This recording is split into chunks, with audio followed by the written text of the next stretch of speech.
Welcome to another Kundalini After Dark session. I'm your host, Brent Spirit, here with a very special co-host, Aaron Camp. Aaron's got a message for us tonight. Looking forward to hearing it. And then after Aaron shares, we're going to open the floor for others to share as well. We'll see what comes up in our conversation today. This is Kundalini After Dark. All is welcome here.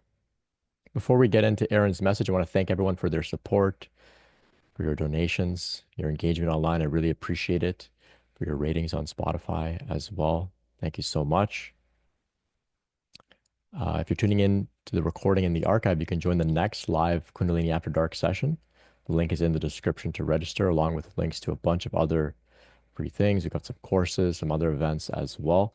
We've also got KundaliniAwareness.org. We have a directory of licensed mental health professionals with Kundalini Awakening experience there to support you. So if you happen to be a licensed mental health professional with Kundalini experience, we'd love to have you in the directory.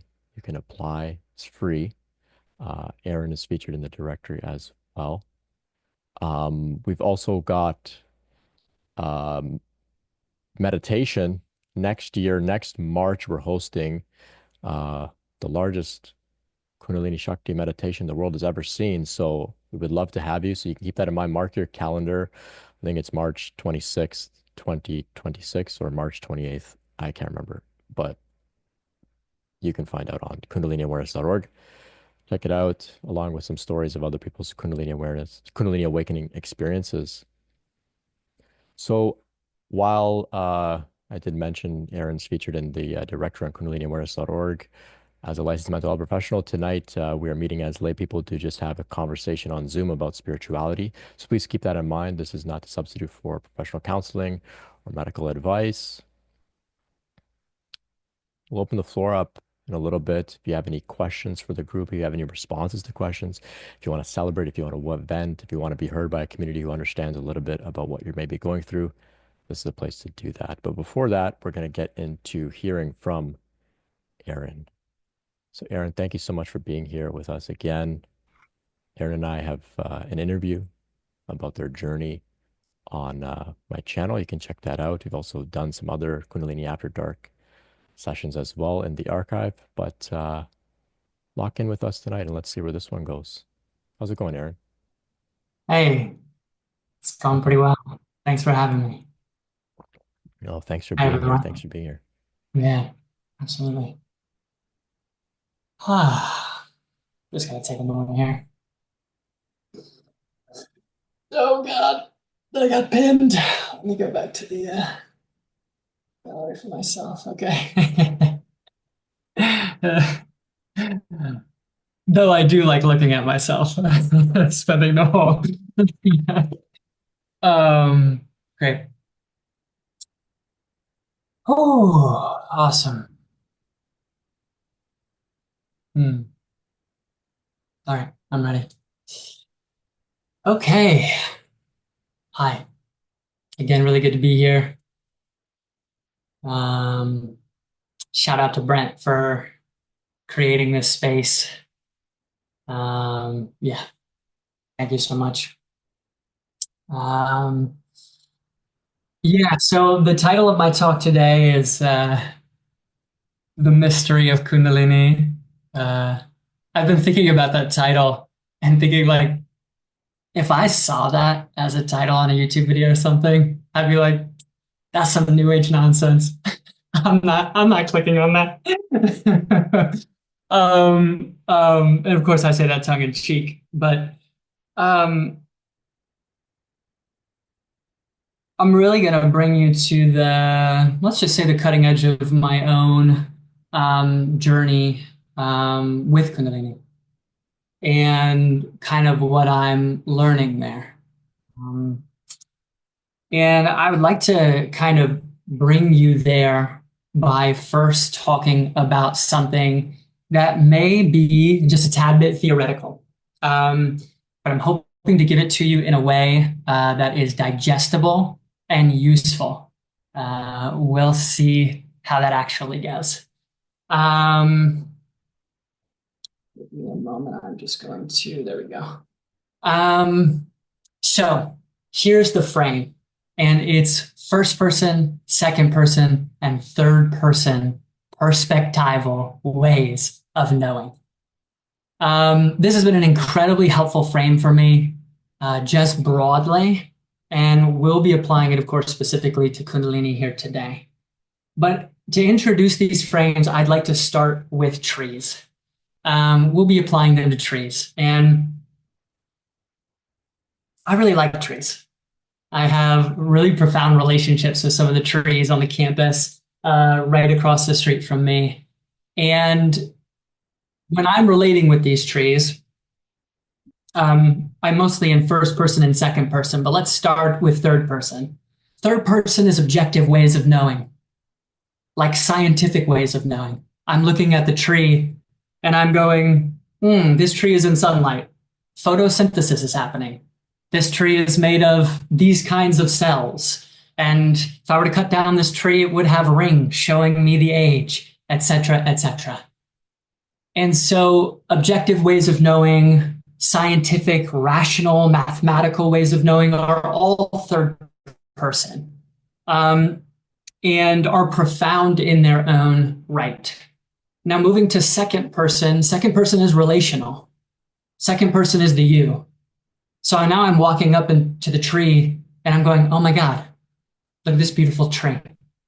And I'm encountering it as a being in a I thou relationship. This isn't just a tree in the abstract, third person. That would be third person. This is now this tree that I'm going to touch, I'm going to hug, I'm going to give a little kiss, because I do that. I love trees. So that's second person, relational.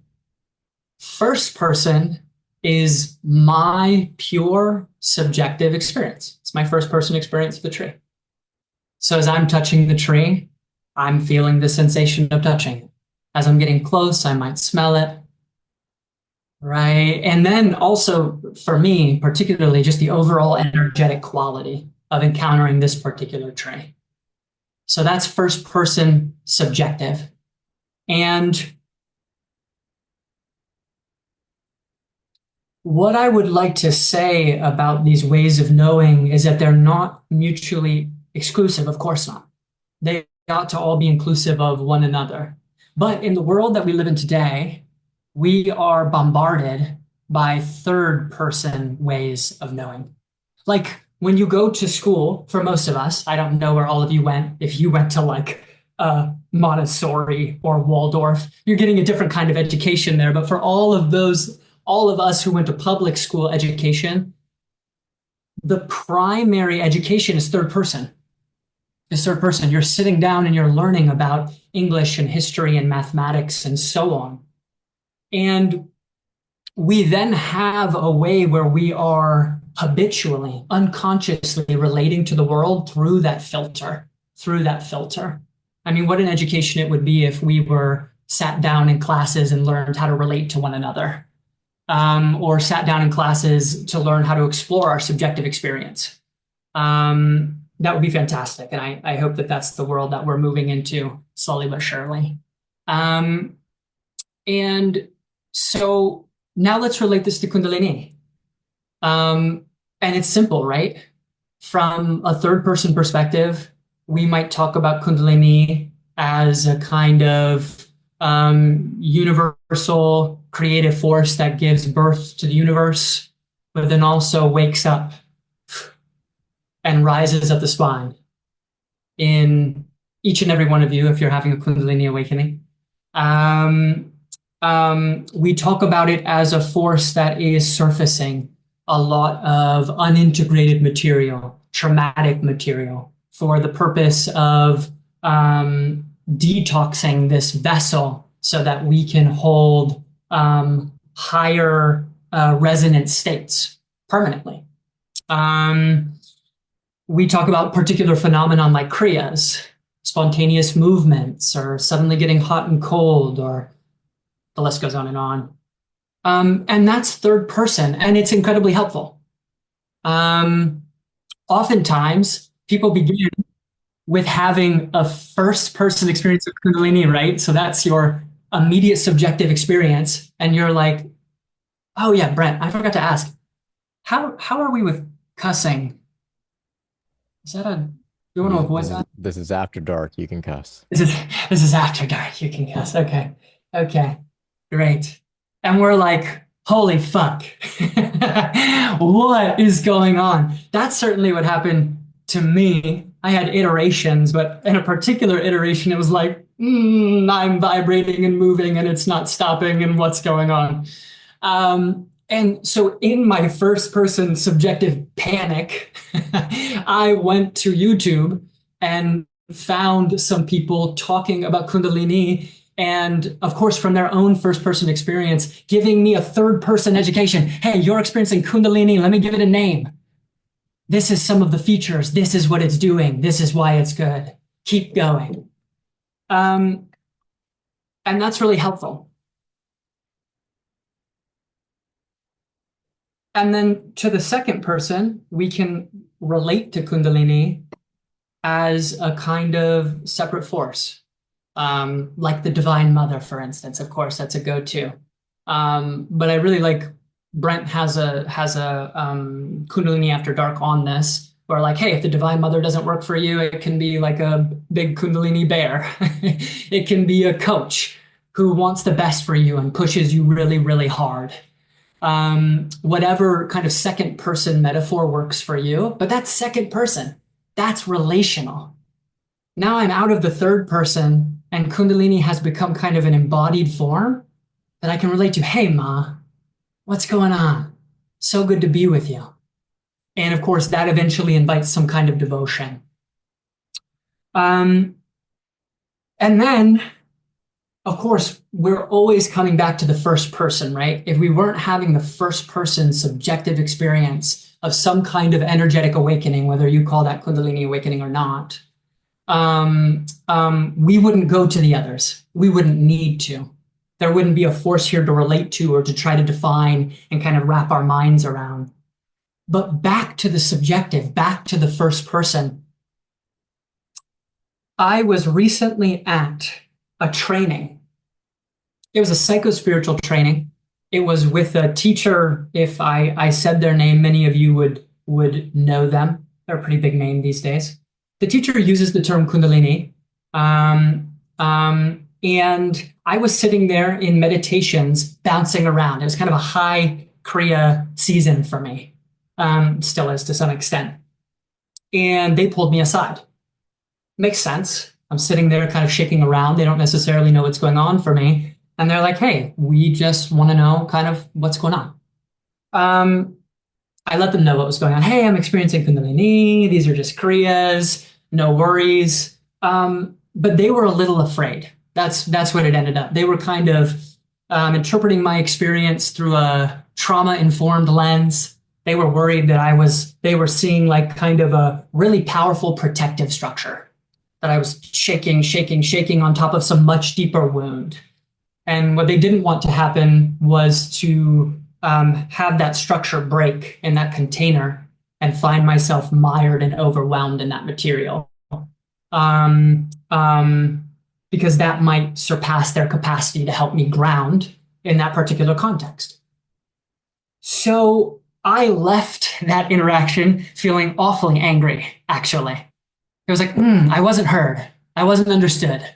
And I don't know if you have this experience leaving an interaction that you're less than complete about and then arguing with the people in your head, right? They're not there, but you're arguing with them and you're returning to that argument over and over and over and over again. So the 20th or 25th time that I'm returning to this moment and telling these people off, really letting them know what's what, it occurred to me, what is Kundalini? Do I know what that is? And it just humbled me for a moment. It was a striking moment where, in the words of let me see if I can find these real quick. T.S. Eliot, just bringing up my notes. We shall not cease from exploration. And the end of all our exploring will be to arrive where we started and know the place for the first time. this situation afforded me an opportunity to come back around the Kundalini. And as I was arguing with these people in my head about what it is and how they should know better, etc., I just, woo, I arrived where I had come many times. Oh yeah, Kundalini, I know a lot about this. I'm pretty grounded about this. And I was like, what is that anyways? What is that anyways? And it was a beautiful moment where I dropped the third person, right? Third person ways of knowing. Kundalini, this is what this is. Boom, done. Second person was also dropped. I'm not relating to it as a separate force. Just a pure subjective experience of Kundalini in any given moment in time. And you know, the beauty about returning to your first person experience is that if you're not caught in the ongoing kind of mind stream, things get really simple.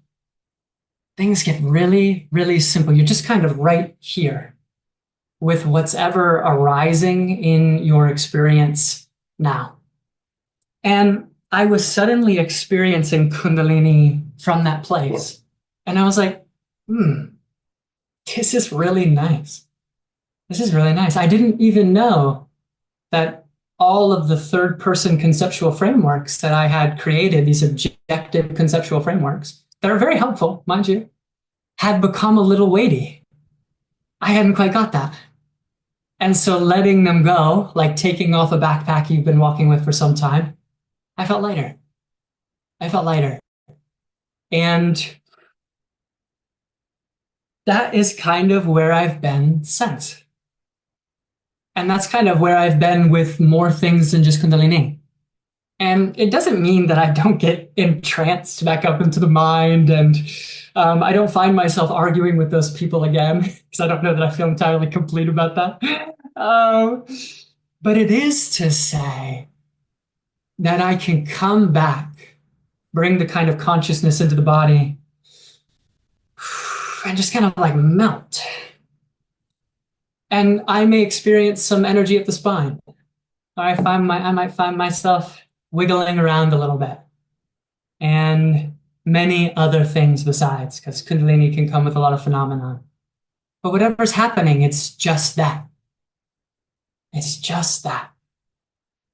And the reason that I titled this talk The Mystery of Kundalini is because when you're in your first person subjective experience, just kind of with something, and you're not entranced with the stream of consciousness in the mind, things are mysterious. It's like, I don't actually know what this is. And it becomes much more fluid. The structures in consciousness become much more fluid. And I just found that the Kundalini was flowing a little more effortlessly. Like my concepts about Kundalini and all the ways that I've learned to relate to it, and I think to some extent control it, to try to control it a little bit, when they had fallen away and I was with the simplicity of the first person experience, it was like, oh, there's an easier flow here. Huh. That's surprising. That's surprising. And it's great not to know what it is I'm experiencing and simply to be here with it as it. And where I'd like to go with that now is that, from where does Kundalini come? It's like most of our experience, when you really let go, again, we've grown up in a world where we are very third person objective driven. We really have explanations for a lot of things, and we think we know where they come from. I know where this tree comes from. 13.7 billion years of physical evolution and the quantum field instantiating itself. It's just like, put all that down. No, you don't know where it comes from. And this is a miracle. This is a miracle. And what a delight. What a delight to arrive back there. And again, with Kundalini in particular, it's like, where does this come from? What is happening here? I don't know. I don't know. The other thing I'll say about it is that, of course, with a movement like that, where else does that bring me? When I lose the kind of some of the protection and control that my third person frameworks have provided me, um, I get dropped into my belly and into the fear that I'm necessarily floating on top of when I'm in my mind. And Kundalini is such a phenomenon that because it is so powerful and because its nature is that it's detoxing the body and the psychoenergetic system, um, that it's like a double whammy that anything in us that's afraid of being in the body, and that's all of us, by the way, we all inherit that. Even if you had a relatively good childhood, everybody's afraid in the belly. That's just like, look at the world that we live in. We are running on top of thousands, tens of thousands of years of survival fear that we haven't processed as a species, and much before that as well. It's all to say the not knowing is beautiful, but if I could just bring in my experience as a clinical mental health counselor and as a trauma professional here, and not just do the spiritual teacher thing and go, come along, everybody. Let go of all your structures that you've used to protect yourself. Just come into the uninhibited, clear state of awareness and experience the intimacy of this moment. And you're like, whoa, bro, that's a lot. That's a lot. And it is. And it is. And so if we could nuance that perspective and just say, yeah, and when you do that, your unfinished business that's sitting in your body, you land, woo, right in it, right in it. And I just want to say that that can be quite fierce. That can be quite fierce. I'm also in a time currently where I'm spending a lot of time in the belly, whether it's with clients and just being afraid sitting with people, or in going out in public and being with other humans. It's true. It's fear. It's fear in the belly. And Kundalini, again, by the nature of the force, this very powerful sensation is waking up on the inside and you can't get away from it. Oh no, that is a perfect point of activation for a lot of early trauma, for a lot of ancestral trauma, collective trauma, past life trauma, around what it means to be safe in your body and to experience very powerful sensation there. So to just bring in that piece to nuance what it is I'm saying and to perhaps respect the human and the animal that's here as it relates to kind of what I'm communicating. But again, the beauty of that is that being right here, first person, with the energy that's present, with the consciousness that's present, and then with the fear that's present, and all of the unintegrated material that's inviting deeper relationship, and a kind of vertical integrity to stay with it in a way that I couldn't or decided not to at different times in my life. Okay, let me just feel into this and see if there's anything else that I want to say here.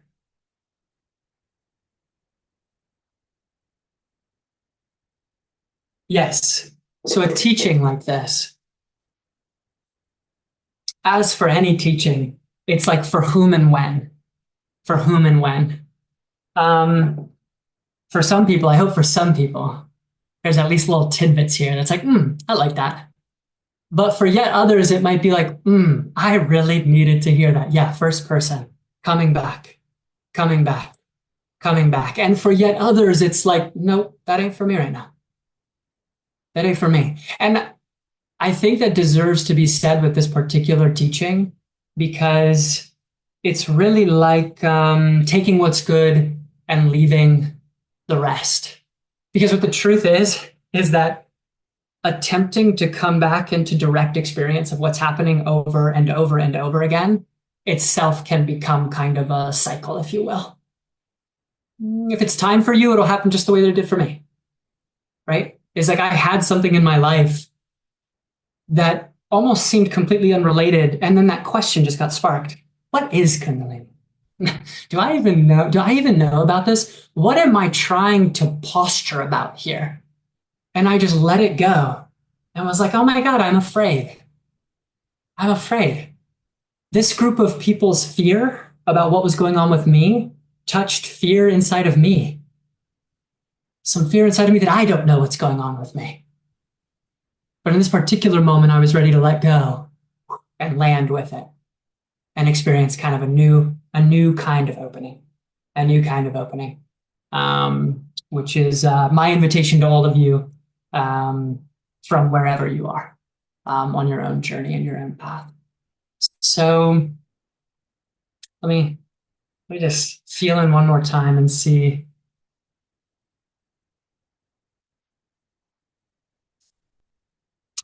Yeah, I think I want to just go into to finish things off. I didn't know whether or not I was going to do this. I'd love to go into just a very brief experiential, and it will be brief, just a few minutes to kind of try this on. Yeah, to try this on, and this is what I want to say about it before we do. And it's kind of like what I just said about the teaching itself, is that um, and Brent creates this kind of atmosphere in his community. You don't have to do this. I give you full permission not to engage this experiential. And then if you do decide to engage it, I invite you to engage it in any way that feels good to you, in any way that feels good to you. So I'll be guiding, and then you get to do whatever's kind of most comfortable, best, whatever you're being called forward to in this moment. Um, so with that said, um, let's begin. And again, this will only be a few minutes, maybe 5 max. You can do this eyes open, you can do it eyes closed. If you're comfortable eyes closed, I will invite that for just a deeper experience of your body mind, of whatever's arising in you right now. And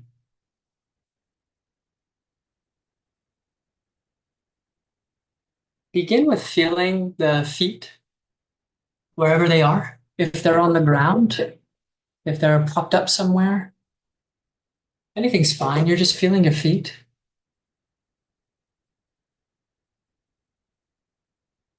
And imagining that there are two kind of channels or kind of roots through the feet going down, down, down. You could be 100 stories up. Those roots are going to go down, down, all the way down and into the earth. And as the roots move into the earth, they're just going to travel a little further down, a little deeper, a little deeper, and just trying to get a sense of being anchored in Earth Mama, mother of us all, mother of us all.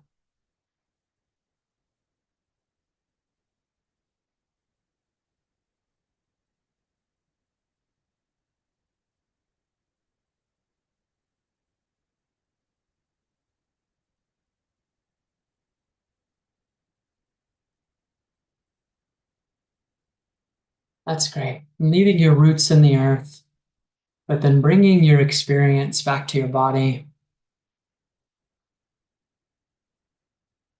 And I'll invite you to settle awareness into the body, wherever it feels best to you right now. If that's kind of awareness right behind the eyes and the head, fantastic. If that's in the heart, the belly, if you want to stay in the feet, could also be generally full body.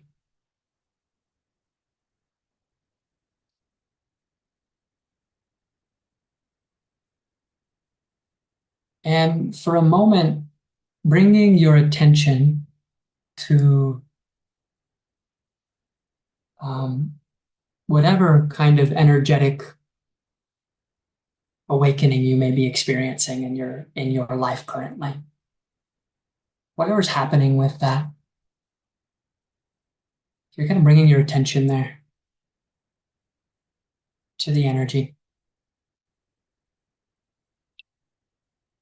And if you haven't already done this, if there are any thoughts about what's happening with the energy, see if you can kind of gently put them down.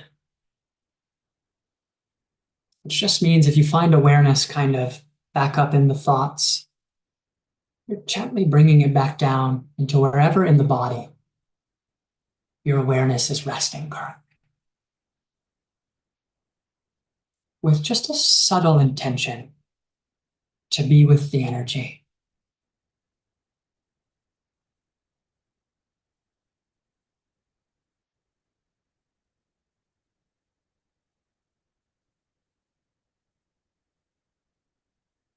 And then even subtler still, see if you can drop any, oh, I'm experiencing this energy.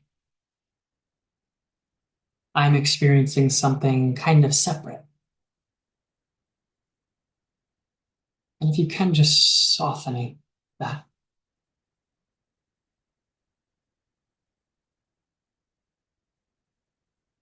Into the simple, direct experience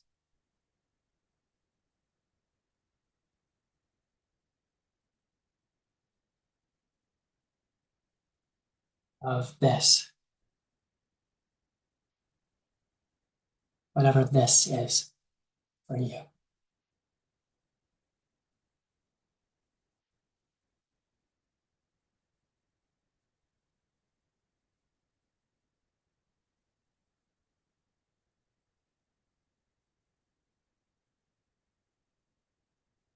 And now we're just going to spend a couple minutes here together.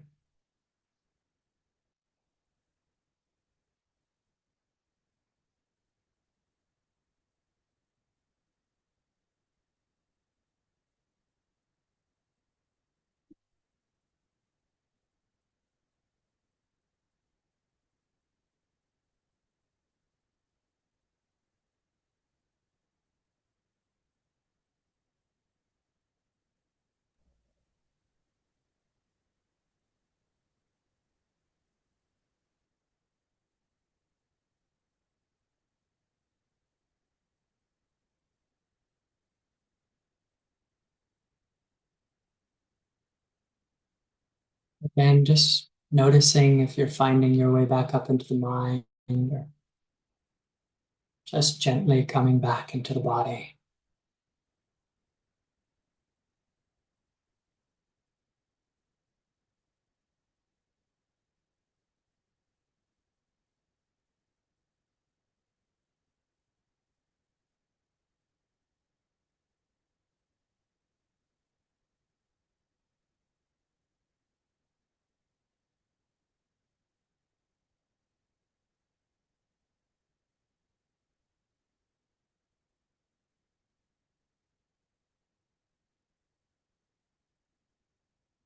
Cool. And when you're ready, and take your time, gently opening the eyes, coming out of the meditation.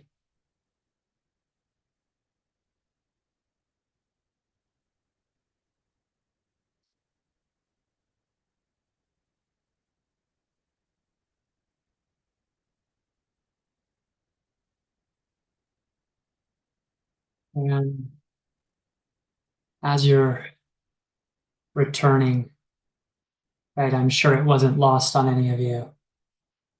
Yeah, kind of gently came out of the mind, out of the third person. I invited you to drop any kind of subtle second person orientation. I'm experiencing this energy. And just right into the first person experience of whatever's arising now. Real simple, right? Very common meditation practice. But when it comes in kind of a gentle way, this is what I've been exploring, and it's been so rich. And I think the last thing that I want to say, Brent, before I kind of bring you back on and we open up the floor, is that the way that I've been coming in, I think I've said this before here, but I'm someone who has kind of been on the CPTSD journey, right? So complex trauma, um, which has just been a hell of a journey. Okay. It's been a hell of a journey. I'll just say that I have a lot of protective structures that when I enter into my body, I can be unconsciously already kind of tightening there quite a bit because my body was a very difficult place to be most of my life. Um, it's only been in the recent years that I've developed enough ground to land here progressively further, progressively further. But in this most recent iteration, literally started 7, 10 days ago, I've been noticing a way of coming into the body that just feels so gentle. And I don't quite know how to describe it, but I'm just bringing it into the room. Because with Kundalini, with the surfacing of a great deal of trauma and whatever else may be going on in your process, um, we need as much gentleness as we can get. And I just voice that because this kind of coming into the first person experience teaching can come with some unconscious associations of kind of a yang orientation, of kind of non-dual meditation. And I just want to invite that if you take my invitation, if you already are in that kind of process in your own journey, kind of invite a gentleness in how you come into the body and see if the body and the subtle energetic body won't respond to that gentleness by just kind of subtly opening and receiving awareness into the body um, more and more deeply in an effortless kind of way. So beautiful. That's it for me. Thank you, everyone. Thank you for your time and attention. Hi, Aaron. Thank you. Thank you so much. Before we get into our conversation on the heels of your share, I want to invite anyone listening who would like to connect with Aaron to visit the description where you can find Aaron's website and connect with them further. So, you've given us such a big piece. You've relieved us of the weight of this concept, Kundalini, right? Like, this is the reason that I have people on like yourself as co-hosts, is the reason that I open the floor for others to share, because this is a mysterious process. Nobody knows every last thing about this. We barely know anything at all, right? We're here, it's going through it, saying like basically, hey man, like, are you seeing this shit? Like, yeah, I'm seeing it too. I'm feeling it too, but we don't know what this is. Really, we Um, don't. Right? We have good concepts, working concepts of Kundalini, and there's this idea of that the energy will rise up the spine, and then there's the chakras. But this is all conceptual stuff, right? Really, it's just life unfolding, and we're a part of it. Yeah. And so, even doing this work, I feel like it's important that we talk about it in this way directly with, these concepts of Kundalini, right?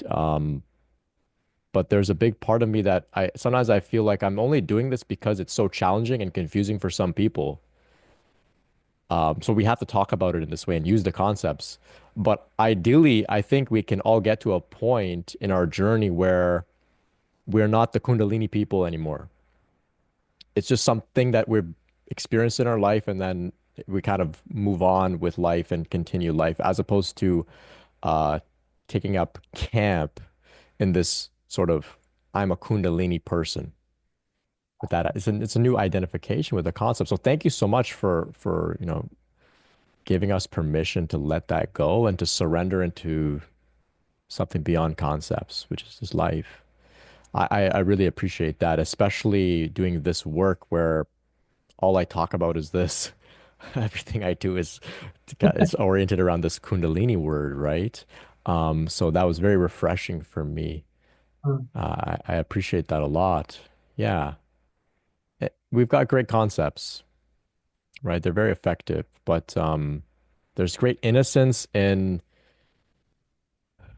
we don't need to know anything about this, right? People have been going through this. People have been going through pregnancy, puberty, prior to science, prior to concepts, right? Prior to language, and it was working out, right? It's brought us to this point here, right? So we don't really need to know every last detail, and we can't. We can't. We can just, it was a great meditation. Just drop into the experience, the flow itself, and become one with it. mm, mm. Thank you so much, Aaron. Thank Yeah, you. Yeah. So we'll open up the floor here for any reflections, questions for Aaron, myself, the group, any shares. Maybe you have some interesting experiences with Aaron's experiential meditation. Maybe you've got some things to vent about. Maybe you have come with some topics on your mind already that you kind of want to uh, spark some conversation around. You're welcome to. Let's hear from David. Yeah, thank you, Aaron and Brent, for the space again. It's great to see you all. I hope you had a wonderful Easter, the rebirth. Hey, yeah. Um, I totally relate to what you said, Aaron. Personally, I went to the third party or the mind of man, and after this awakened, when I had total lack of wisdom and I was searching deeply to try and cure it. And frankly, I went down a hell of a hole emotionally, energetically, mentally. And it didn't serve me. So I pulled myself out of all structure and I said, okay, I remember an old medium saying she held her hand up, just go straight to the boss. And I'll never forget that. So my answers have come from the formless or the non-physical in all sorts of avenues, which is available to all of us, I believe. Mainly dreams, which has been serving me. But if I'm correct, I think what you're talking about is coming back to the present moment. In other words, the ultimate eternal identity of awareness, where there's no duality. And so if we're absolutely present, you're pure awareness. And so because we're loved unconditionally, we've been given this gift of perception. So we can perceive whatever we choose from the environment, whatever. And so it is formed. So if you come back to pure awareness and stay there, I think Rumi summed it up beautifully. If you choose to leave awareness and you go back into a creative form, which I think is what we're here for, close your eyes, fall in love, and stay there. So there's love and compassion, there can be no suffering. So you're deleting any suffering by staying in love or compassion. I simply thought it was worthwhile adding that. So I think all suffering comes from misidentification. You come back to singularity and the pure awareness and stay in love. I think the awareness can only be in one place at a time. The frontal lobe's the CEO. So if you take care of that and stay in awareness and stay in love, ultimately this energy will transcend.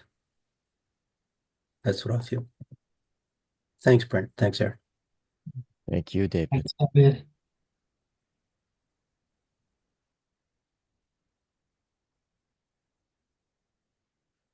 Yeah, Aaron, there's the quality of love where, when you invited us into the body beyond concepts to just be part of this flow, it evokes love Mm, in the body, right? Which seems to be,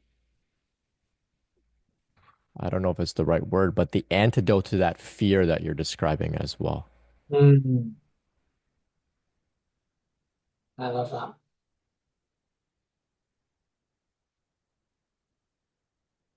Less knowing, more feeling. Absolutely. Story of my life. Yeah. Yeah. Thank you, David, for bringing us to this place. Mhm. All roads lead to love, says David in the chat. Yeah. Hmm. Yeah. Thank you, David. Let's hear from Catherine. Thank you. Let me lower my hand. Um, Thank you, Erin. That was very lovely. It was nice to get to know you a bit better, to see your process. Um, it's tangential, but kind of where I'm at, it seems I've been reflecting on just the nature of relating to this experience. I'm in my thesis work right now. I'm looking at conscious dance to ameliorate or digest trauma through the lens of quantum social theory. And so part of my process was I got really into like David R. Hawkins' work, map of human consciousness, and power versus force, like attractor patterns, and kind of these quantum fields that we kind of operate in. And then there's a book by this woman. It's You Matter More Than You Think, but she breaks down just quantum concepts for our social reality. And for me, that's been very much my experience. Like I feel like quantum explains a lot of my experiences, particularly, as in this Kundalini process.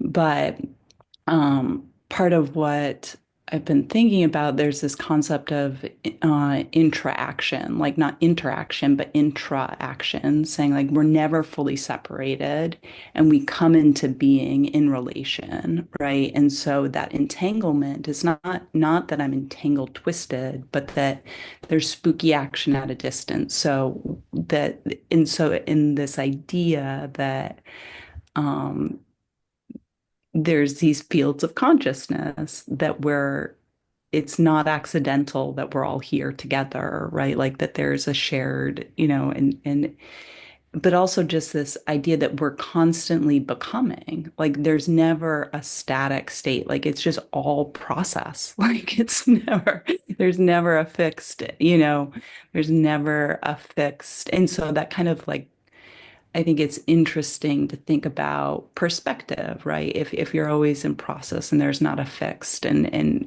it becomes a quality of being, that we experience. Um, so yeah, I thought that was really interesting. I brought it up last time, but this idea of liminality, the in between, like if we're always like I read this quote, like there's no being without becoming. Like because we're always evolving, right? Like, and in Kundalini is such a heightened experience of evolution. You're like, oh wow, from one day to the next, I feel a consciousness shift. Like this stuff is real. Um, but yeah, just that how subjective it all is, right? Like that there's this subjectivity to reality. Like there's not, there is um consciousness becoming conscious of itself. Like I think it's wild. So, and then also if it helps anybody, it changed my relationship with meditation and trauma. I did I was in a Buddhist retreat years ago, and the teacher guided me to use my sits bones as anchor, just because they're heavy and weighted, and it changed my entire relationship. So if because of the dissociation or just feeling a little bit unsafe in the body. So that for me was really helpful. So that's it. Thank you. Thank you, Catherine.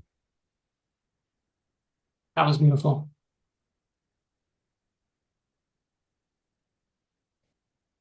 The I was thinking actually about, quantum mechanics and quantum physics as Aaron was sharing, because that reveals that we don't know what's going on here, right? The quantum stuff has revealed like nobody has a clue, right? It's very mysterious. As is this process. Yeah. And sometimes people will try to, understandably so, there's this idea of like, well, when will the Kundalini be complete or the Kundalini process? When will it be over? It's kind of like asking, when is my development as a body, mind, spirit organism going to be over? When will my system finish changing? Hmm. Anything coming to you, Aaron, on these points that Catherine has Um, shared? well, Catherine said a lot. I feel like there's so much there, and it's so rich, Catherine. I just so appreciate um,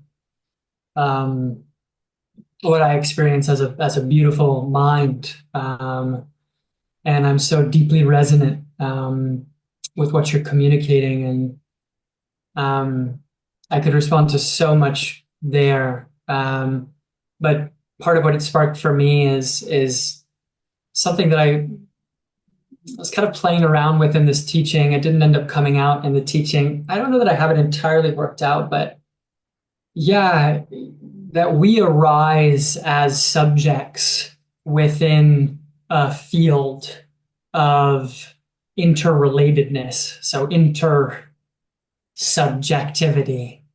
And within that arises objectivity or a third person, or quote, third person perspective, because there truly is no view from nowhere. There's no pure third person perspective because it is always arising within subjective consciousness or intersubjective consciousness fields. Um, and so what you said really sparked that for me. And um, I get that that may sound a little theoretical to folks, but it's been a real fundamental shift for me, and it's been quite helpful because it's helped me back out of the um, frame that kind of modernity has us plastered into, um, of feeling like we need to have some kind of exhaustive account for our existence and for all phenomenon, and that eventually we can, that hundreds of years down the line, when science is sophisticated enough, we will have that. And it's kind of this myth, right, of absolute control, of absolute scientific technological control. And being able to back out of that into like, wait, there is no view from nowhere. There is no pure objectivity. It's always arising in subjects in relationship with one another. Like I'm talking to you in words I didn't invent, and concepts I didn't invent. I am an ongoing process that is a part of a larger process of human becoming and belonging over many thousands, tens of thousands of years. And I really love that because it resituates us in subjectivity and back into mystery, that we can release ourselves back into a kind of more innocent knowing and bring ourselves back into relationship with ourselves and with one another. With ourselves and with one another. It is a revolutionary thing I do every time I step onto campus and I go and hug a tree.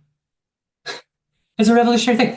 I am bringing something into the field that I am relating to this tree. This tree is a being.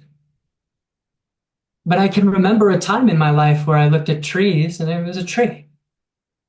It's not that it was completely absent of being, but that's what my culture had left me with.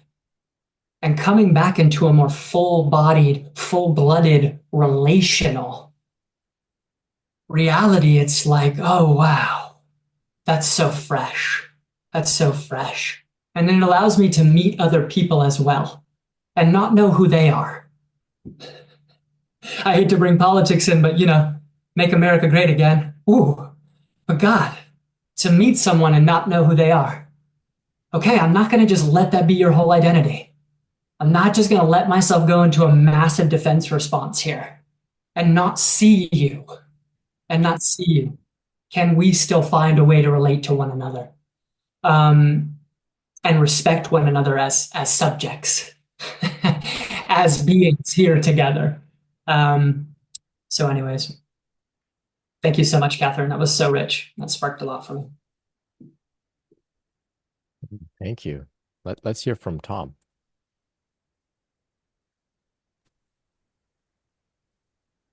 Good evening. Namaste.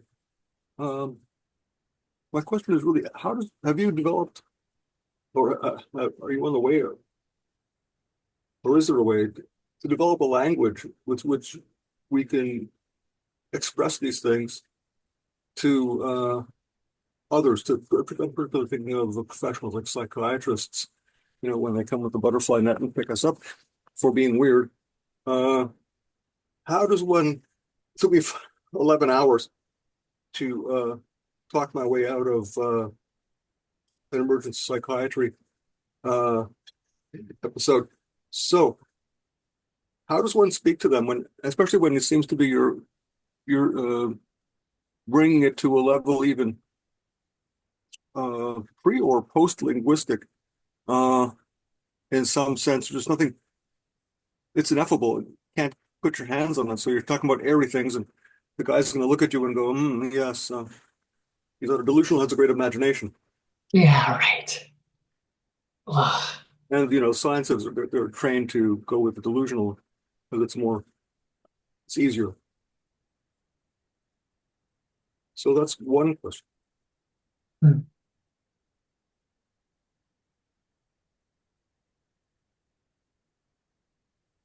Any thoughts about that? Hmm. Go ahead, Aaron. I just spoke quite a bit, Brent. I could really get on a soapbox here, and I would love to answer that question, but I wonder if you might go first. Well, in a practical to, to respond to your question practically, Tom, there's the EPRC, the Emergent Phenomena Research Consortium.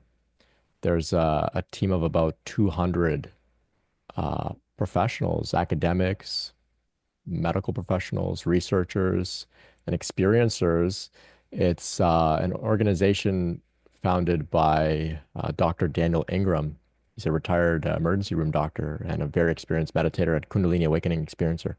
And a big part of their effort is to begin by addressing this question you have, the language around how we describe all of this spiritual phenomena. And without referring to it as spiritual, even the word Kundalini is rooted in, rich cultural history, religious history. There's all sorts of implications around it. And so what they are attempting to do is to refer to much of this phenomena as emergent phenomena. So the word emergent doesn't have so much attached to it. They've got like a lengthy white paper all about this. It's like a very complex issue. And under, this term of emergent phenomena, there's stuff that people experience on psychedelics, with meditation, with breath work, with spiritual practices, prayer, chanting, etc. And it's very important that we do define the language because that's how then they can properly address the issue of diagnosis or lack thereof a diagnosis because it's all language. All of these things are all language, right? If you look in all of the, the DSM-5, it's language, right? What words are we using to refer to your subjective experience? And so this is a major problem, but there are people that are on it. I did an interview on my channel with Dr. Daniel Ingram about their efforts. And you Hmm. can also visit the EPRC to find out more about what they've got going on because, yeah, this is the fundamental question, I think, of how we're going to actually make a cultural shift is the language, the language. Yes. It's interesting. Yeah, I didn't know about them, or if I had, I've heard of them. I've forgotten. Yeah. Well, fortunately, we do have grounded people in the scientific realm that are quote unquote experiencers or they're on our side. It's not that the whole entire scientific community is against us or thinks we're crazy. There's brilliant people that are doing their best to raise awareness and make these cultural shifts that are so needed right now. Hmm. So I hope that can bring some hope to some people. Well, Yeah. thank you. I'm gonna have to look them up. Uh, Aaron, Aaron, did you want to respond to that as well, or were you? Yeah, I would. It also reminds me of what's her name? You also have an interview with her, Integrated Mental Health University. Do you remember her name? Yeah, Emma Bragdon. Thank you.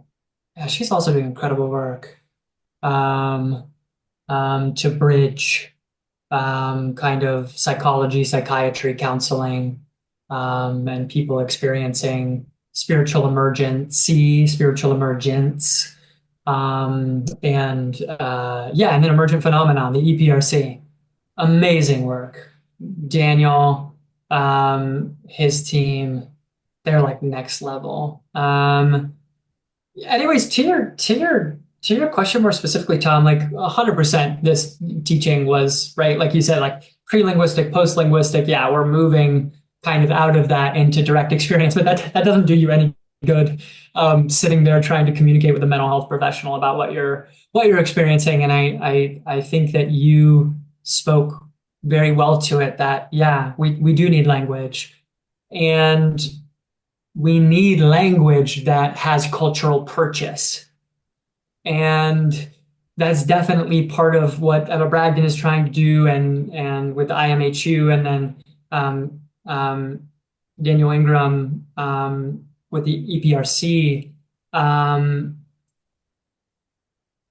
and when I think about it, it's kind of like the truth is it's going to be a slow cultural shift. It's going to be a slow cultural shift of just the kind that Catherine was just speaking to, that I'm speaking to, where like mental health professionals can get out of their diagnostic frames, but then even further step out of a medical model that is, again, rational, scientific, and very third person objective. To some extent, I'm relating to you as an object, I'm relating to you as a diagnosis. And you said something really clever that, like, you could say something very sophisticated to them and they would just turn it around and call it some kind of delusion. It's like, whoa, you're not even here with me right now. You're not even feeling me. You're just interpreting me through a framework that immediately reduces me to what you think I am. I'm like, whoa, that's profound. And like you said, it took me 11 hours.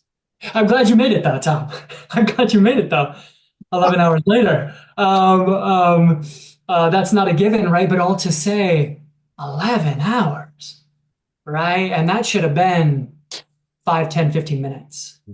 Well, they were trying to get me to, because I worked in that field for many years, and we'd bring someone in who we knew I knew was not Kundalini, and who was, say, bipolar and really in a manic state, danger to himself, who could hold it together for a half hour, an hour.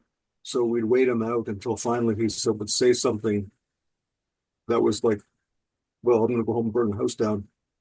And something really weird, something that would let the doctors know, because they had an emergency. It's how it works. You've got basically a chart. If this, then this, and then if this, then not this, then this, and you keep following the arrows. And it's a really quick and easy way to label someone, because it works and it's fast, really fast for physical things, but for mental health things, doesn't work that way. No. So, I kind of forgive them for that, but it was torture, in a way. Yeah.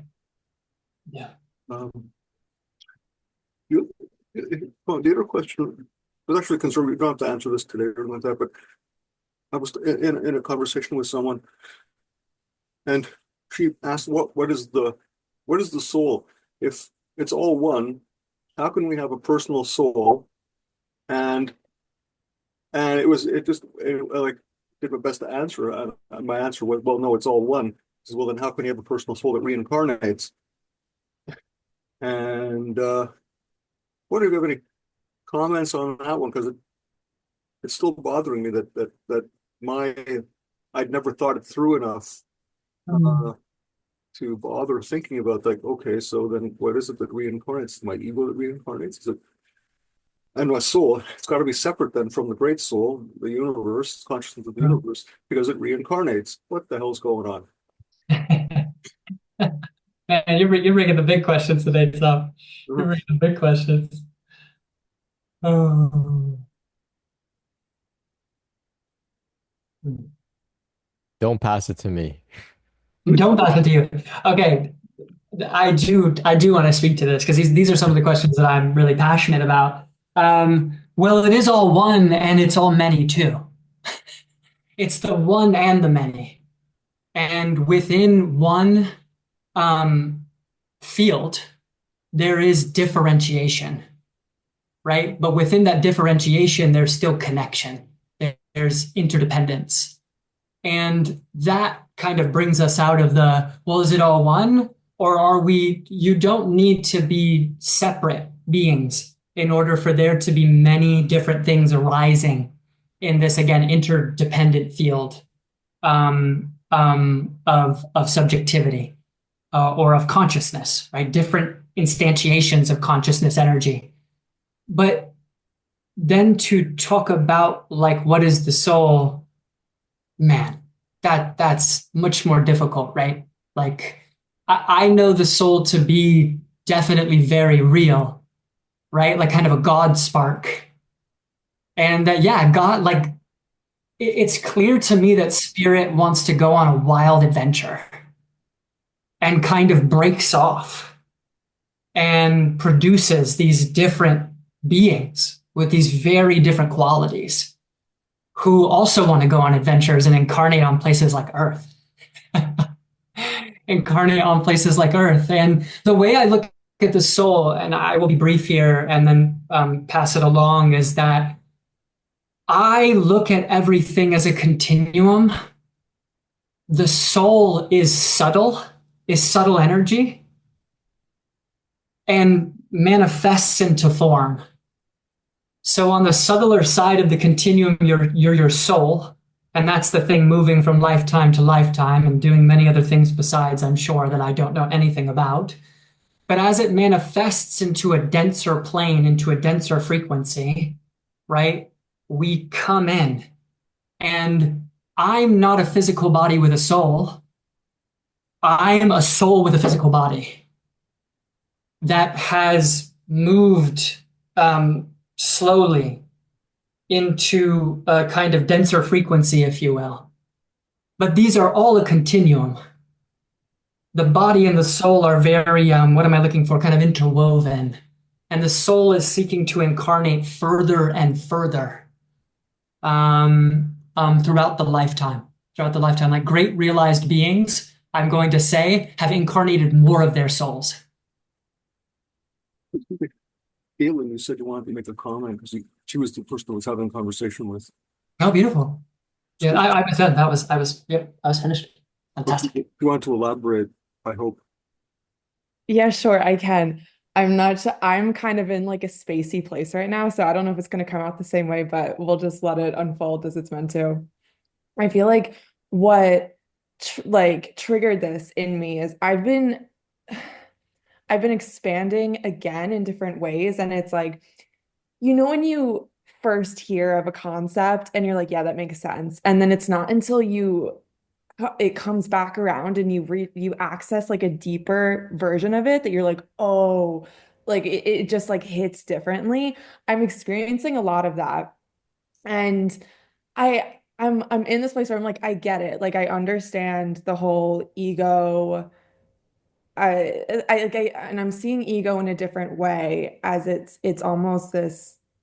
I won't get into that, but I'm understanding that in a different way, and it's leading me to understand like source in a different way. And I'm like, okay, I see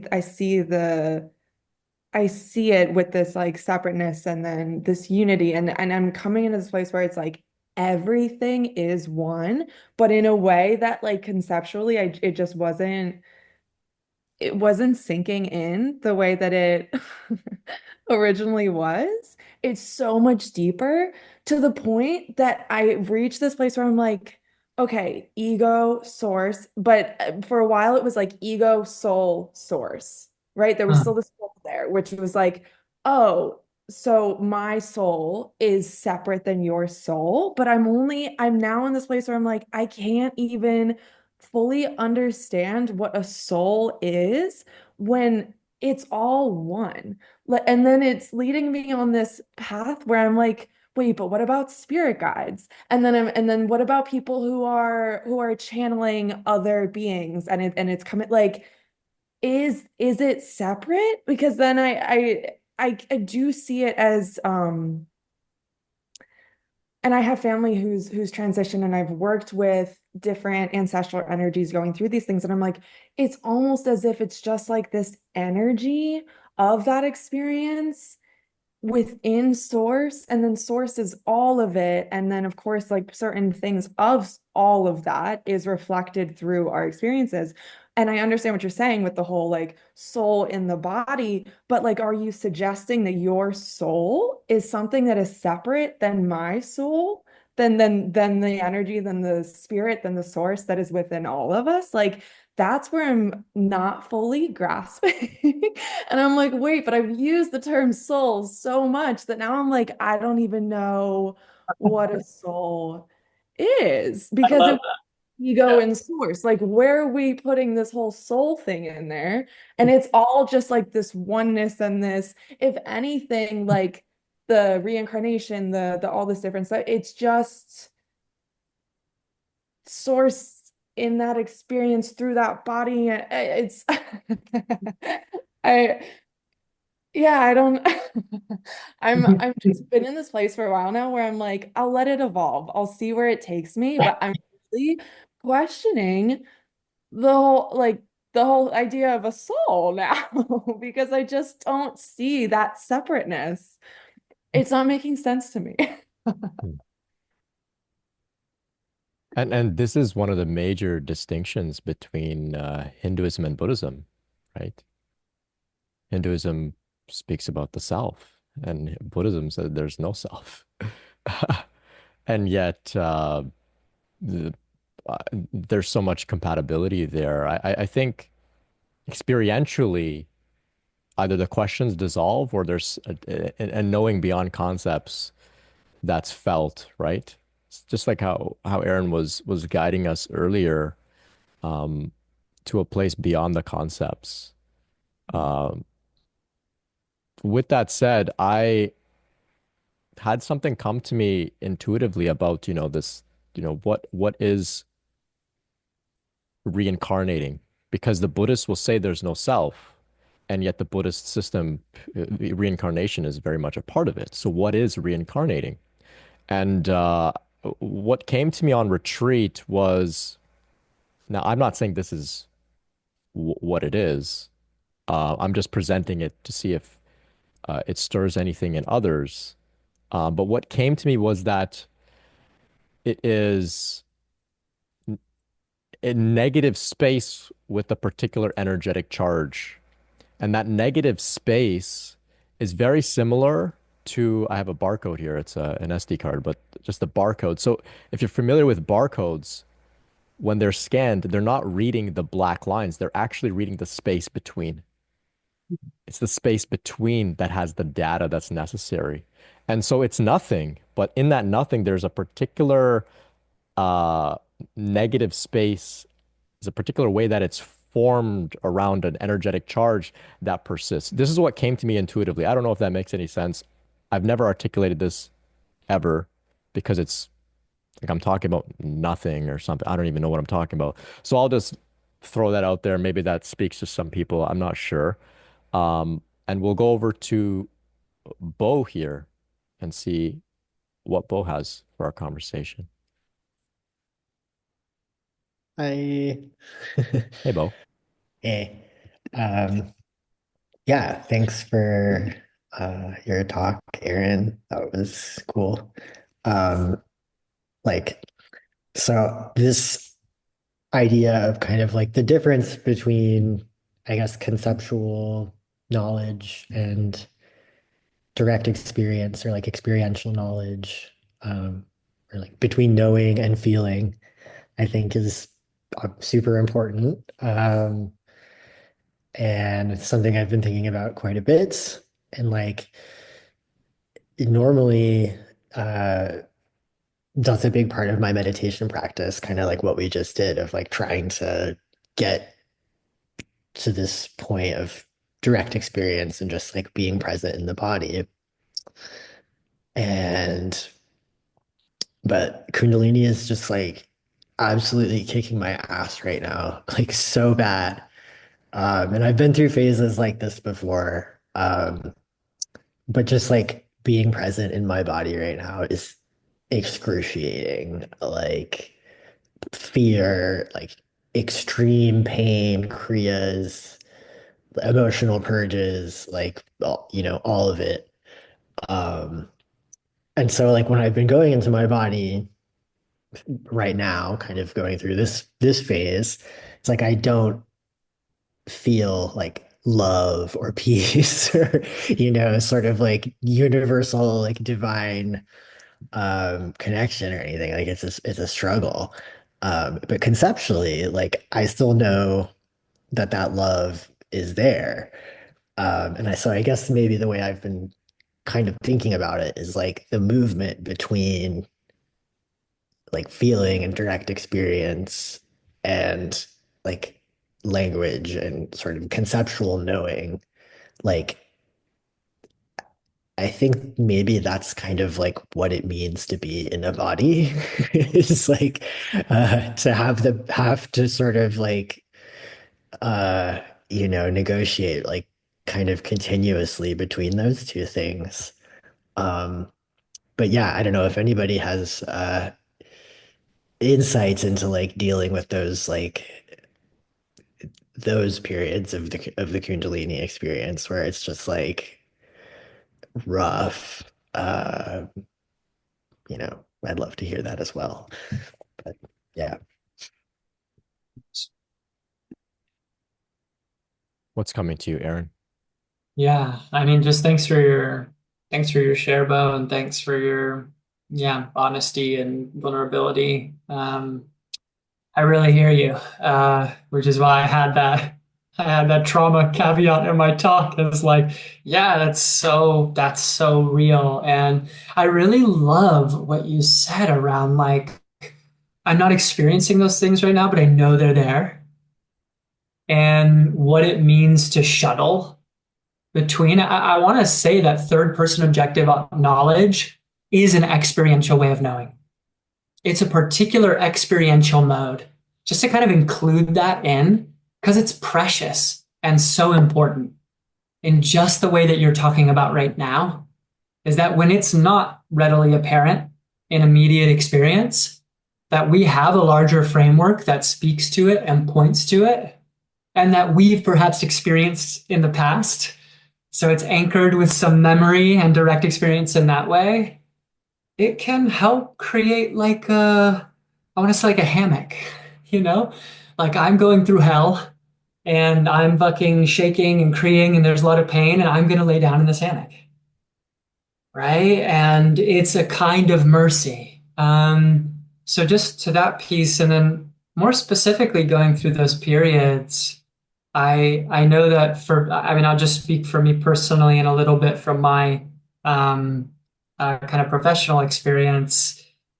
And I'm sure that what I'm about to say is really not news to you in regards to all of the things that are kind of grounding and soothing and kind to the body mind, whatever that looks like for you, right? Whether that's taking your shoes off and walking in the grass, or again, for me, legit going to a tree. Trees are great resources, and I feel down into their roots. And when I hug them, I feel their bark against me, and I feel a deep sense of support. So, kind of support from nature. At the beginning of the meditation, I had everybody feel down into the earth and anchor themselves there. That has been a deep, abiding ground for me. Brent, if you don't mind me saying that you have a weighted blanket on right now. But just to bring that in, like little things like, yes, there it is, there it is. um, things like weighted blankets and these kind of, I'm about to get a massage gun, like things that give us this immediate somatic feedback that our bodies know how to receive and go, and down regulate. Um, I could say much, much more, but Brent, I'm gonna pass it along to you now. Aaron, I think you've given us a lot there. And both thank you for the share and the question. I think everyone has traversed that leg of the journey for sure. And some of us maybe there right now as well. And just knowing that we're not alone is soothing in and of itself. So thank you. Thank you. And Aaron, thanks for your reply as well. I wanna jump in the chat here and then we'll go over to Catherine. I want to make sure that we get to everyone tonight. So apologies for moving a little quickly, but I see some great questions from Eden, and I'll read them out, Aaron, and you can share what jumps out at you. So Eden's got two questions here. I think they're really good. The first one is feeling like you've been sucked into an alternate reality in the months or years after Kundalini slash Satori awakening, almost as if you're trapped in an extended lucid dream. Any thoughts come to you on this, Aaron? Wow. Yeah. I do have some thoughts come to me, Brett, but I actually feel like, for whatever reason, I just feel like passing this to you. So that's what I'm gonna do. Sure. Well, this is not uncommon at all, right? In some respects, like the awakening process does bring us into, I guess you could call it an alternate reality or a different state of consciousness, an expanded state of consciousness. And I think one of the best ways we can uh, relate to it is by saying this feels like a dream, right? Mm. And in a dream, it's all happening in our heads, as opposed to in our body. And so, like we were speaking earlier, like I've got a weighted blanket like on my lap. It Mm. brings me back into the body. It's like grounding. It's like ballast. In particular, tonight I'm fasting today, and so like it's especially important to me because I don't have ballast of like, dinner in my belly weighing me down, bringing me out of that sort of feeling like it's all a dream and getting in touch with the physical nature of reality here. Um, so it's not uncommon. It's not uncommon. And I think our work after a very expansive awakening, like you used the word Satori awakening, so that implies to me like expanded states of consciousness. I think our work is to embody that, integrate it, which involves uh, giving the body time to catch up with this energetic influx, to catch up, giving the body some time to acclimatize to it as well. And so in in and this can take years. So you use the words months, years. It can take years, but there's some things we can do to facilitate that, which of course is all the body-based practices. And also, I recommend stopping any mind-based practices. So stopping meditations on pure awareness, not meditating just on the third eye, not meditating and trying to leave your body, but actually getting fully into it. So spending time in nature, like Aaron, hugging trees, these types of things, eating well, taking care of the body, and all of the ways that we know how, massage, um, feeling, actively feeling, labeling our feelings in the body, noticing the sensation in the body. This can make reality seem less dreamlike and more solid. Yeah. Anything you can add to that, Aaron, before we go to question two? That's such a good answer, Brent. The only thing that I want to add, um, is that sometimes when people have really big openings, like the one that you're talking about, and it's kind of abiding, it is a lot of pressure on the system. And I have been with peers, primarily, and sat with some people professionally as well, where it's like, this is where the like trauma-informed psychological nuance is so helpful, because blasting into those really high resonance states, there can be a lot of unintegrated material, younger parts of us that are feeling quite scared, and afraid. It's like, whoa, everything that I felt protecting me before, I'm suddenly just feeling open. And that's a beautiful thing when you're feeling grounded and safe in your body. And it can produce a lot of terror when there are young parts going, I feel really exposed here. I feel a sense of impending threat. And that's the only other thing that I want to bring in. And of course, those things are integrated over time, precisely with the kind of methods that Brent is talking about. And of course, I also want to push like being a part of community. You're here for the first time, Eden, which is wonderful. A community that you feel like you can settle in with, and then of course, if you can find a good professional to sit and really tune in right where you're at with those places that are feeling afraid, or kind of wherever your experience is catching in regards to the embodying of these large openings, to just help have that support along the way. So that's it for me. Brilliant, brilliant. Yeah, and on this topic of grounding in general, there's a free guide I have. The link is in the description called the No Nonsense Grounding Guide. That kind of goes over a little bit more about some of these concepts we're talking about, but definitely the trauma piece is huge as well. There are many who aren't necessarily having a quote unquote spiritual awakening who are also feeling like they're in a dream because their system said it's safer there, right? Yeah. And I lived like that for some time. For some time, yeah. This is a this theme has really been a big Mm. piece in my journey for sure. Yeah. So question two from Eden. How to not allow extreme and consistent synchronicities drive you insane.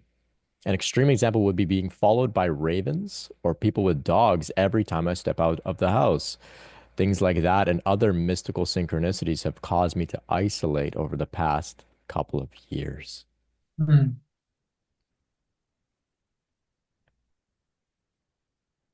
Have you been haunted by synchronicity, Aaron? I've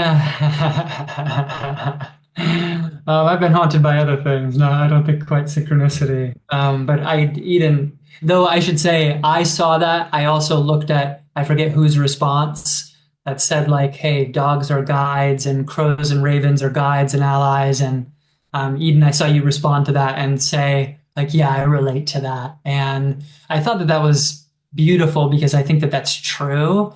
And again, if I could just go to the like the ground floor of something like this, when I hear something like this, I go right back to the same thing that I said before. Something in the body is going, ah, something is scared.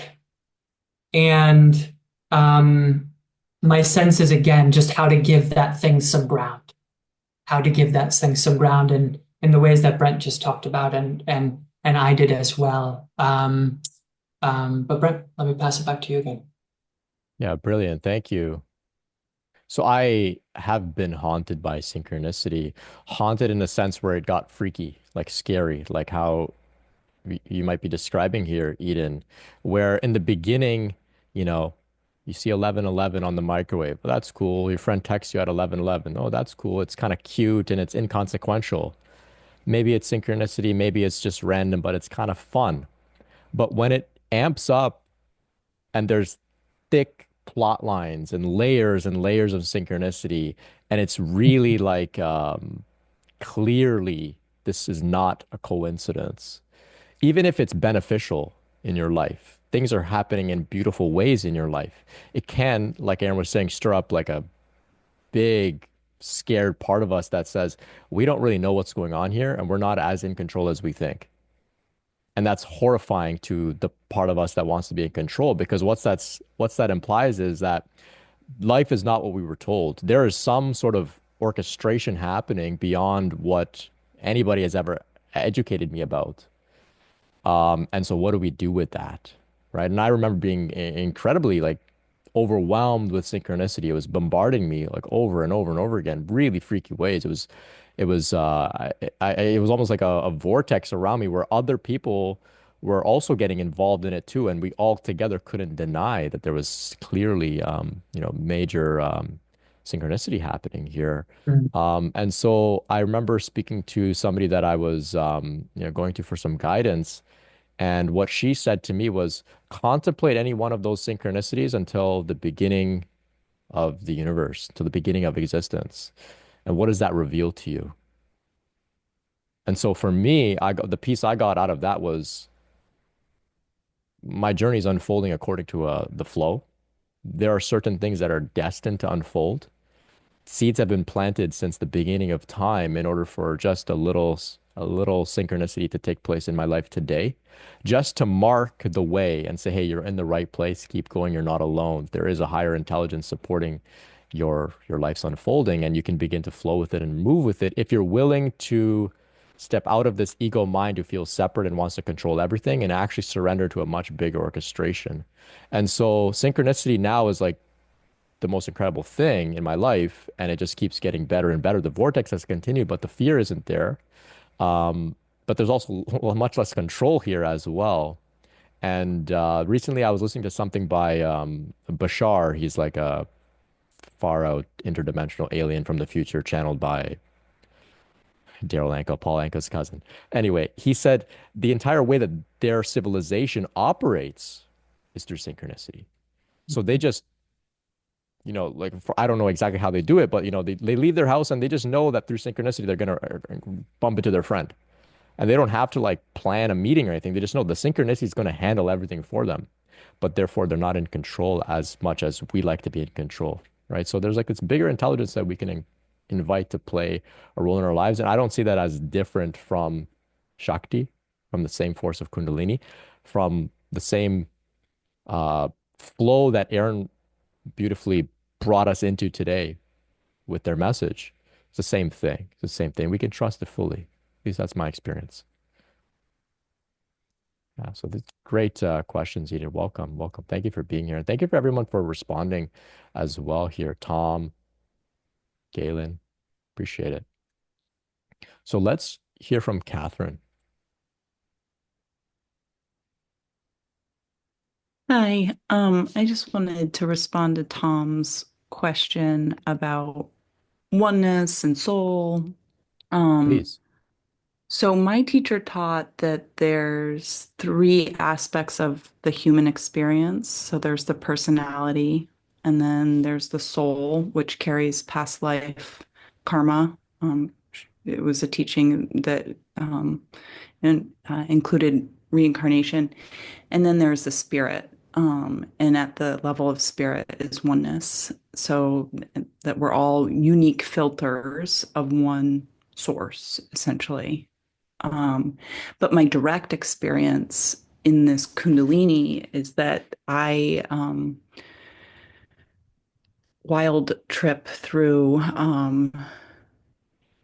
the universe drawing my twin flame back into my life, a visit from Jesus telling me we're all one, and then oneness just became my world, like, okay, oneness, we're doing this. And I started, so for me, I started non-locally sharing energy. Like I could feel like physically in my body this twin of mine. And I was getting clairaudience from him as well. So I just get these clairaudient messages very loudly. And but then it became very obvious that we were in some mirror dynamic, like we were having a parallel in our lives, but it was opposite. So we had the same energetic blueprint, like so that's what, and then there was a soul merge. So there basically it's the same energetic imprint, one, but we're experiencing it very differently. That's been what's been shown to me. Like we're experiencing it almost oppositely, you know. So, I've heard that there's actually like two paths, like there's your soul chooses to take like the fully selfish, like self-indulgent route or the selfless, like you can't stand up. Like so there's and I almost feel like that's kind of our dichotomy. Like I couldn't stand up for like this process has been so much about standing up for myself and standing in my power. And I think you know, anyways, but then my father has passed. He comes in a lot. And I'm like, are my twin and my father the same? I don't know. I mean, like, where's the one, I mean, like, there's so much overlap, and Richard Rudd's work around the gene keys has been really helpful, just kind of these fractal patterns and lineages that have kind of common, imprints. But the other part is like, I don't I don't need to figure it out. Like I think like for me so much is like just allowing the healing, because that's like I'm 16 months into purification and I'm humbled that it has taken so long. It's taking so long. And it's to the person who spoke, Bo, about the pain. I mean, I've said it so many times, it's a paradox. It's so brutal and it's divine grace. Like I can hold both, and it's like that's where I return to over and over again. Like it's divine grace. But yeah, I don't know. For me, it's helpful to think that, the soul is where the karma is. Spirit is the essence that comes, kind of it's the more purified above the soul. So that's it. Thank you, Catherine. We'll go over here to Tom.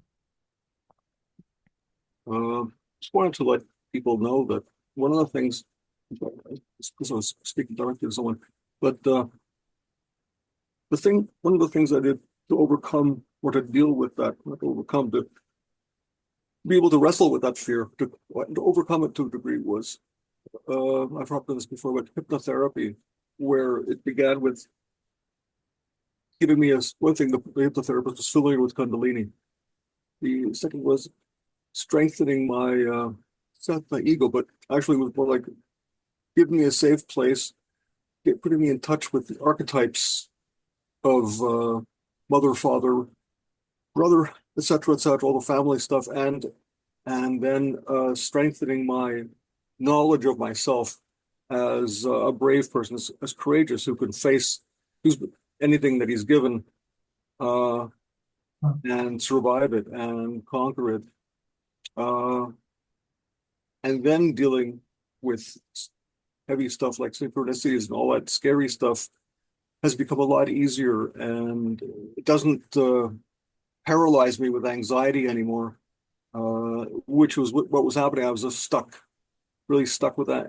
Anxiety just knocked me on my ass every single time I tried to fight it. And then this really gave me a way to deal with it, knowing that I can, well, hate to be sort of knock on wood, uh, I can win against it. And still not 100% sure.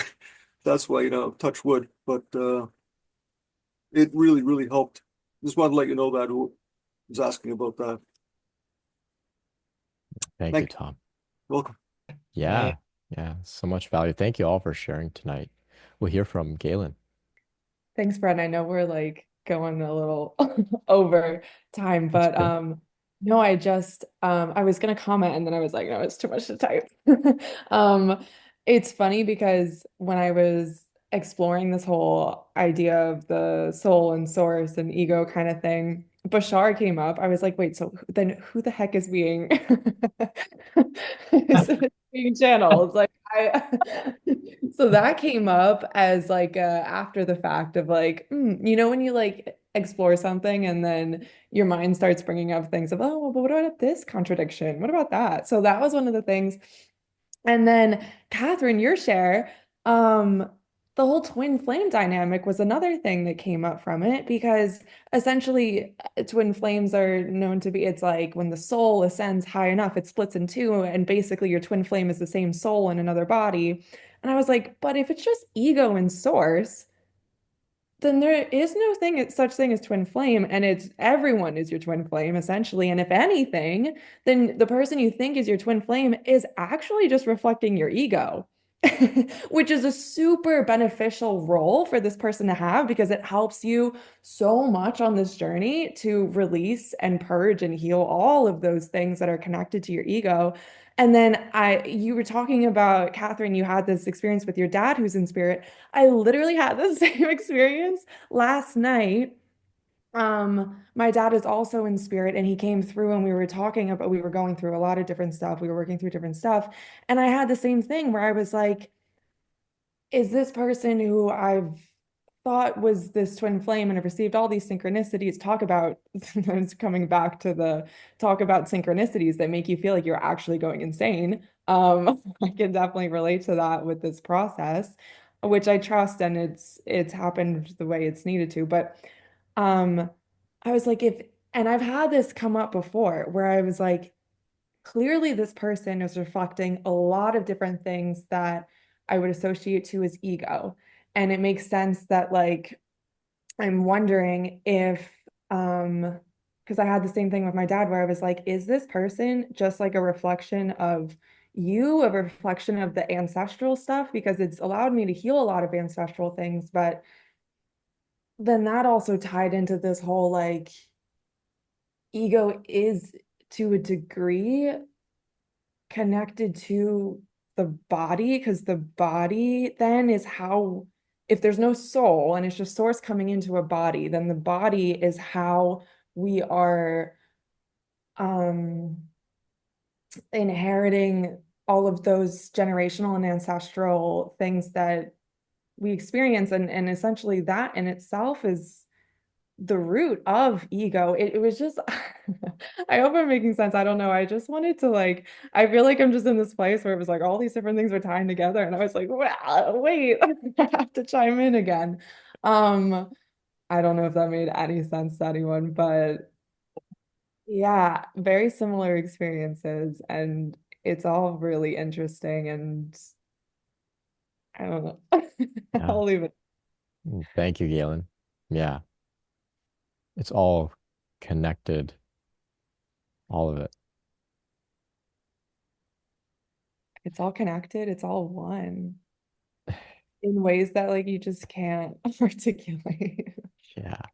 And like we were speaking earlier, like Catherine brought us into the quantum realm, right? Like it's a wave and a particle at the same time, Yeah. right? Yep. Simultaneous, both and neither, right? And we don't know what's going on. We don't know. Yeah, and this was actually just something that I wanted to say earlier, and it's perfect to say now, is that when we begin to wrestle with the richness and diversity and complexity of our experience, conceptually, we're inevitably left to hold many pairs of opposites, not necessarily falling to to either side, but holding them in a productive dialectical tension. It's almost practically, when it comes to the big questions, both and, never either or. It's not either we're one or we're having an individual experience. It's both we're one and we're having a unique individual experience. And holding those in tension and letting them evolve together and show us further insight is how I understand the conceptual evolution evolves. And it's beautiful because it begins to allow us to hold complexity together as opposed to kind of fracturing apart. But you'll find yourself leaning one way or another at times, and it's not necessarily an elegant journey. You're fuddling around, you're muddling around, and the journey is fun. I find the journey of intellectual ideas and trying to parse it out really a lot of fun. So I just love the spirit here tonight, and thank you all. Yeah, thank you. Thank you, Aaron. Yeah, it is a lot of fun to come here and talk concepts. Gives us a reason to connect, of course. Yeah. Thank you all so much for being here with us tonight. We'll begin to wrap up. Aaron, thank you so much for your message today. You took us to some very interesting places. For those who would like to connect with Aaron, like I shared earlier, you can find links to their website in the description if you'd like to work with Aaron a little bit more closely. We've also got an interview on my channel where we unpack their journey a little bit more in detail. And I'm sure Aaron will be back for more. Go ahead. Yeah, thank you. I have not been updating my Calendly calendar at all. So if you want to get in touch with me, my contact information, my business email is on my website. Please just shoot me an email, and I'm quite responsive.